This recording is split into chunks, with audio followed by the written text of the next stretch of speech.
Learning objectives. After studying this module, students will be able to state the meaning of accounting ratios, learn the objectives and limitations of accounting ratios, know the types of accounting ratios, understand how to calculate the different types of ratios. Introduction to accounting ratios. The comparative statements, common size statements, trend analysis, accounting ratios, and cash flow statements are considered as the common tools for the financial statement analysis of an organization. Here, we learn accounting ratios that help us to know about the company's solvency, efficiency, and profitability. Meaning of accounting ratio. A ratio is a mathematical number that helps to calculate the relationship of two or more numbers. The ratio can be expressed in percentage, fraction, proportion, and a number of times. In accounts, when we calculate a number by referring two accounting numbers which are taken from a financial statement are called as accounting ratios. Objectives of ratio analysis. Ratio analysis is the important for interpreting results given by financial statements. It provides important financial information to the users and also tells areas that need investigations. Ratio analysis involves regrouping of data by applying arithmetic relationships. It is a complex process and requires fine understanding of the rules used for financial statements. It provides comprehensive information to the analyst, such as to know areas of the business that requires attention, to know the areas that can be improved with the desired direction, to provide a deep analysis of profitability, efficiency, and solvency of the business, to compare the performance with the best industry standards, to provide information for projections and estimates for the future. Advantages of ratio analysis. Ratio analysis improves the user's efficiency of conducting business. When a property is analyzed, the ratios make us understand various problem areas and bright spots of the business. The problem areas help management to make the situation better in the future and take care of such things. There are many advantages of ratio analysis. Helps to understand the efficacy of decisions. The ratio analysis tells whether the organization has taken the right kind of financial, operational, and investing decisions and help them to improve, simplify complex figures, and establish relationships. Ratio analysis simplifies complex accounting figures and summarizes the financial information effectively. It helps to assess firms' earning capacity, managerial efficiency, and creditworthiness. Helpful in comparative analysis. The ratio is not calculated for 1 year, but they help to explore the trends in year by year. These trends help to make projections about the business in the future. Identification of problem. Ratio analysis help in finding out problem areas as well as bright areas of the business, so that the problem areas can be improved and better areas can be more polished. Enabled SWOT analysis. Ratios tells about the changes in the business so that management can do strength and weakness analysis of their business to find the threats and opportunities of the business. Various comparisons. Ratio analysis helps to set benchmarks for the business and later to assess the business performance whether it is better or not. The solvency, profitability of the business is compared over the years within the organizational targets, with other organizations, and with standards that are set for the organization. Limitations of ratio analysis. Limitations of ratio analysis that arise from financial statements. As the ratios are calculated from the financial statements, so any issue in the financial statement will also creep in the derived analysis. There are certain limitations of the ratio analysis. Limitations of accounting data. Accounting data reflect a recorded fact. accounting conventions, and personal judgments all combined together. For example, profit of the business is not a precise and final figure. It is just an opinion of the accountant after applying accounting policies. So, the financial statements may not reveal the true state of affairs of the enterprises. And so, the ratios will also not give the true picture. Ignore price level changes. The financial accounting applies stable money measurement principle. It assumes that price level changes are either non-existent or minimal. But the truth is that we are living in an inflated economy where the value of money declines constantly.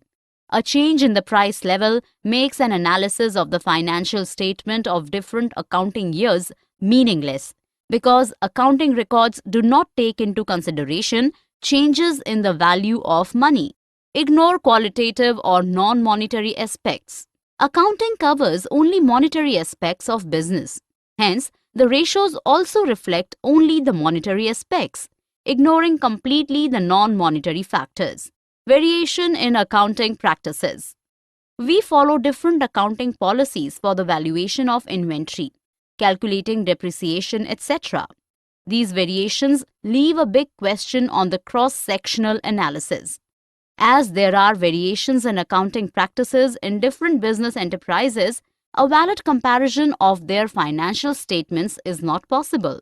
Forecasting. Forecasting of future trends on the basis of historical analysis is not feasible. Proper forecasting requires consideration of non-financial factors as well. Limitations of ratios. Now let's know some limitations of ratios.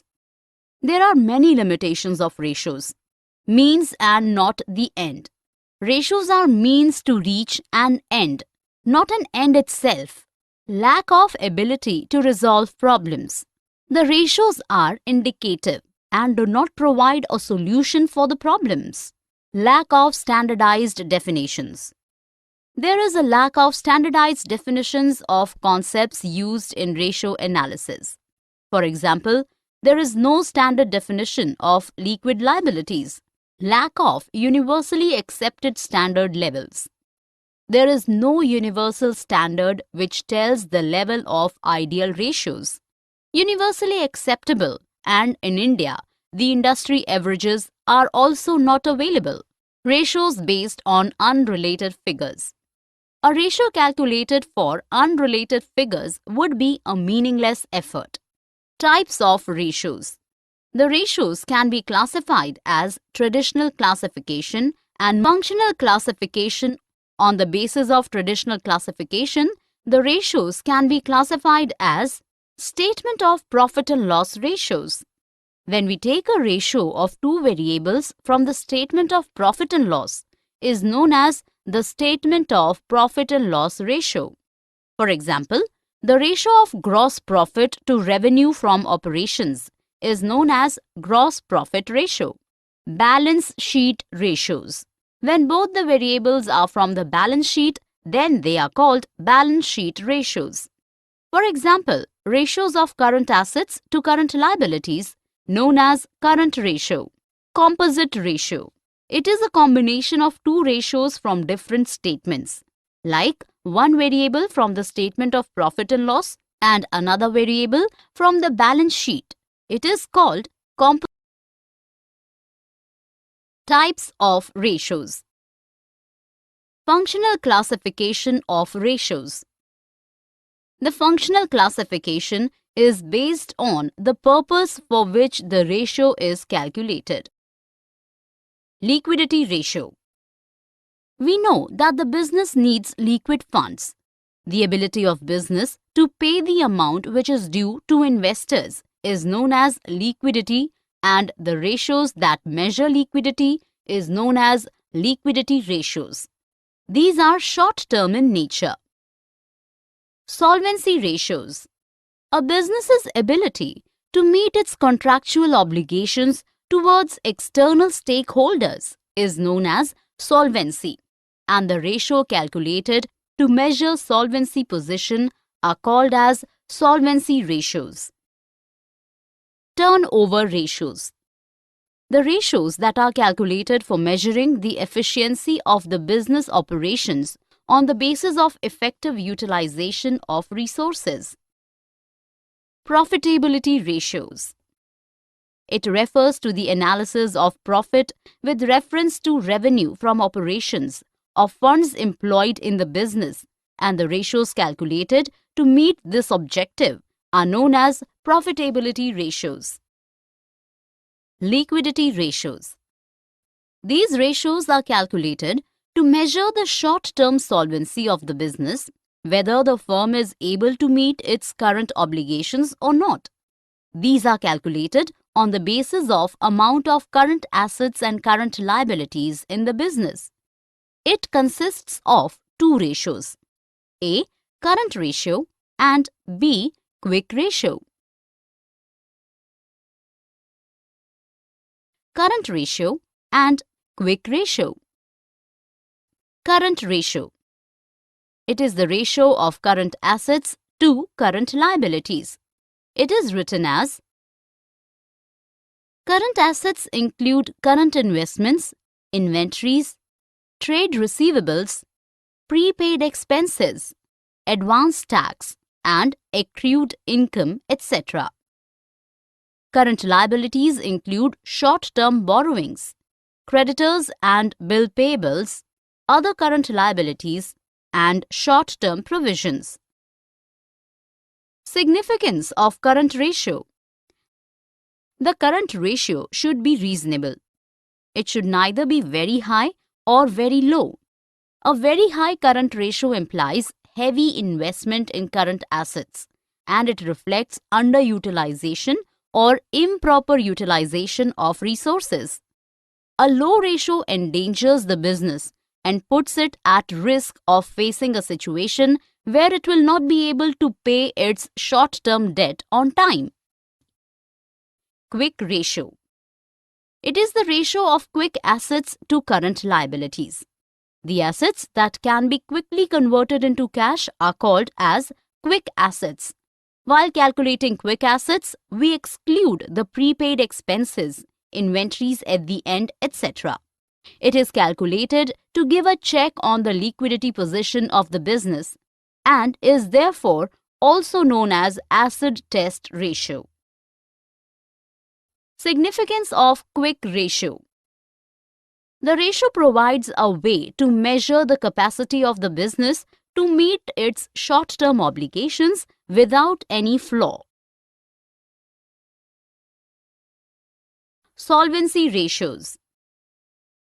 The person who lends money to the business expects timely payment of his interest and repayment of the amount of principal at the end of the loan period. Solvency ratios are calculated to find out the ability of the business to service its debt in the long run. The following solvency ratios are calculated to find out the solvency of the business. Types of solvency ratios. Solvency ratios can be divided into the following categories. Debt-equity ratio. This ratio measures the relationship between long-term debt and equity. For security, capital structure with less debt and more equity is considered favorable as it reduces the chances of bankruptcy. It is calculated as long-term debts upon shareholders' funds. Significance of debt-equity ratio. This ratio measures indebtedness of an enterprise and tells the long-term lender regarding the extent of security of the debt. As discussed earlier, a low debt-equity ratio reflects more security. A high ratio, on the other hand, is considered risky. However, from the perspective of owners, greater use of debt ensures greater returns for them if the rate of earnings on capital employed is higher than the rate of interest payable. Debt ratio. The debt ratio refers to the ratio of long-term debt to the total of external and internal funds. It is computed as follows: long-term debts upon capital employed. Significance of debt to capital employed ratio. Debt equity ratio shows the ratio of long-term debts in the capital employed. Low ratio means lenders are secure and high ratio helps management in trading on equity. The debt ratio can also be computed in with regard to total assets. In that case, it usually refers to the ratio of total debts. Proprietary ratios. Proprietary ratio depicts the relationship of shareholders' funds to net assets. The formula to calculate the proprietary ratio is significance of proprietary ratios. Higher the ratio of shareholders' funds in financing the assets, the more security it will provide to the creditors. Total assets to debt ratio. This ratio calculates the extent of the coverage of long-term debts by assets. The higher total assets to debt ratio means that assets have been financed by owners' funds and the long-term loan is adequately covered by assets. Significance of total assets to debt ratio. This ratio mainly indicates the rate of external funds in financing the assets and the extent of coverage of their debts are covered by assets. Interest coverage ratio. This ratio deals with the servicing of interest on loan. It is a way to measure the security of interest payable on long-term debts. It expresses the relationship between profits available for payment of interest and the amount of interest payable. Significance of interest coverage ratio. It tells the numbers of times interest on long-term debts is covered by the profits available for interest. A higher ratio ensures safety of interest on debts. Activity or turnover ratio.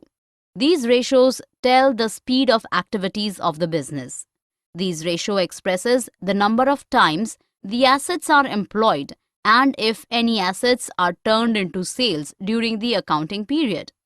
Higher turnover ratio depicts better utilization of assets and signifies improved efficiency and profitability, and as such are known as efficiency ratios. Types of activity ratios. The important activity ratios are as follows. Inventory turnover ratio. This ratio calculates the number of times out of operations inventory is converted into revenue during an accounting period. It tells the relationship between the cost of revenue from operations and average inventory. Significance of inventory turnover ratio. It is used to measure the liquidity. How many times the inventory is purchased and replaced during the year. Low turnover of inventory can be because of bad buying, obsolete inventory, etc.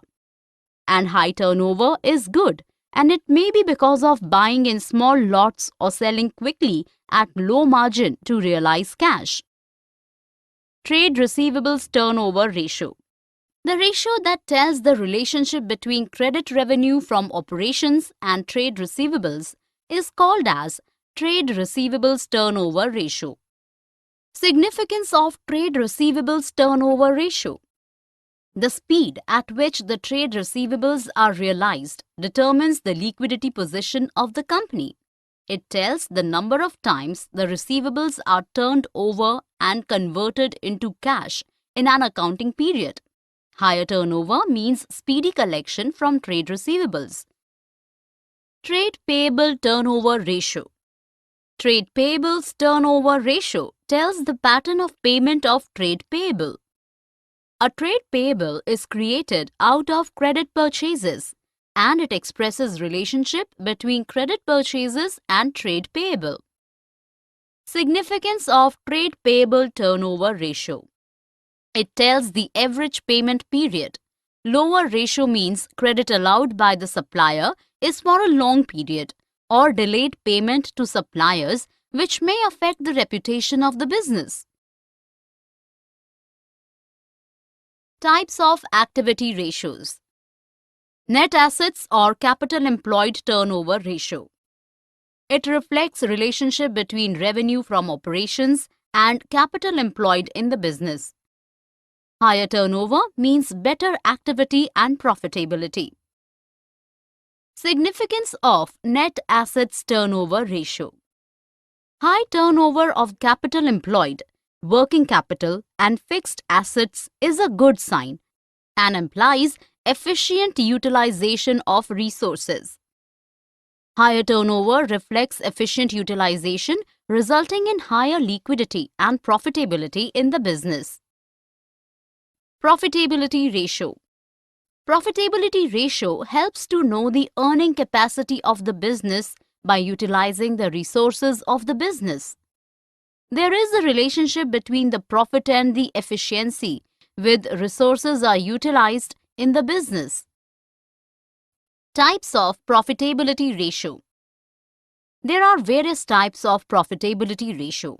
Let us discuss them one by one. Gross profit ratio. Gross profit ratio is a percentage of operations and revenues, which is also known as gross margin. Significance of gross profit ratio.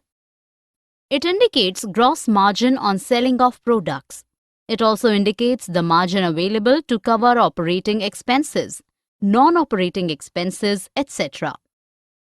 Change in gross profit ratio happens due to change in selling price or cost of revenue from operations or a combination of both. Operating ratio. It is calculated to find out cost of operation with respect to revenue from operations. Operating profit ratio. This ratio helps to calculate operating margin. Significance of operating profit ratio. This ratio helps to analyze the performance of the business and reflects the operational efficiency of the business. It is useful for inter-firm and intra-firm comparisons. Net profit ratio. This ratio shows a relation of revenue from operation to net profit after deducting all the operational as well as non-operational expenses and incomes. Significance of net profit ratio. It tells about the profitability of the business and used in computation of return on investment. It also tells about the overall efficiency of the business. Return on capital employed or investment. This ratio tells about the overall utilization of the funds by the organization. Capital employed means long-term funds employed in the business, like shareholders' funds, debentures, and long-term loans. Capital employed may be considered as total of non-current assets and working capital of the business. Significance of return on capital employed ratio. It measures return on capital employed in the business. It tells about the efficiency of the business in utilization of funds invested by shareholders, debenture holders, and long-term loans. It also helps in inter-firm comparison. Return on shareholders' funds. This ratio is very important from shareholders' point of view, as they want to know whether their investment in the firm generates a reasonable return or not. The return should be higher than the return on investment. Otherwise, it would reflect that the company's funds have not been employed profitably. Earning per share. The earning per share refers to the amount of profit that is available to the equity shareholders. It is important to calculate earnings per share as it is important for the equity shareholders to know and also in stock market to know the price of the share. The profit that is considered for the EPS is the profit calculated after deducting the dividend on preference shares. This ratio is important to do the comparisons and also the ability of business to pay dividends. Book value per share. This ratio is again important for equity shareholders as it reveals about the value of holdings of equity shareholders and the effect of market price on shares.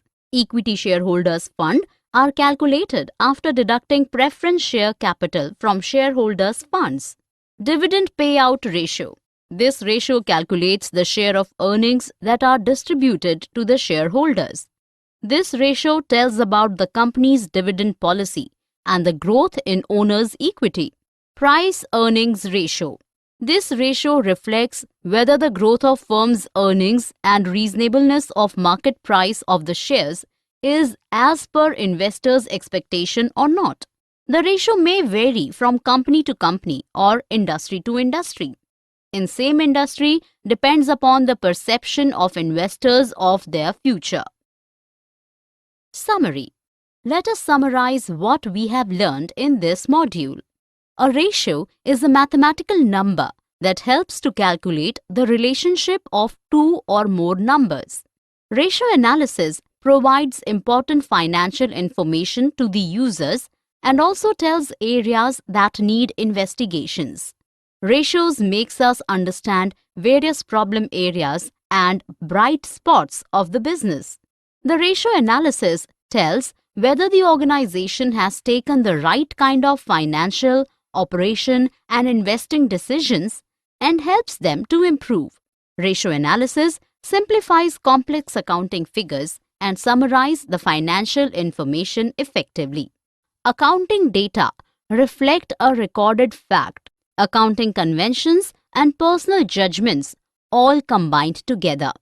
The ability of the business to pay the amount which is due to investors is known as liquidity, and the ratios that measures liquidity is known as liquidity ratios. A business's ability to meet its contractual obligations towards external stakeholders is known as solvency, and the ratio calculated to measure solvency position are called as solvency ratios. The ratios that are calculated for measuring the efficiency of the business operations on the basis of effective utilization of resources is called efficiency ratio. Solvency ratios are calculated to measure the short-term solvency of the business, whether the firm is able to meet its current obligations or not. The assets that can be quickly converted into cash are called as quick assets. Solvency ratios are calculated to find out the ability of the business to service its debt in the long run. Proprietary ratio depicts the relationship of shareholders' funds to net assets. The ratio that tells the relationship between credit revenue from operations and trade receivables is called the trade receivables turnover ratio. Trade payables turnover ratio tells the pattern of payment of trade payables. Profitability ratio helps to know the earning capacity of the business by utilizing the resources of the business.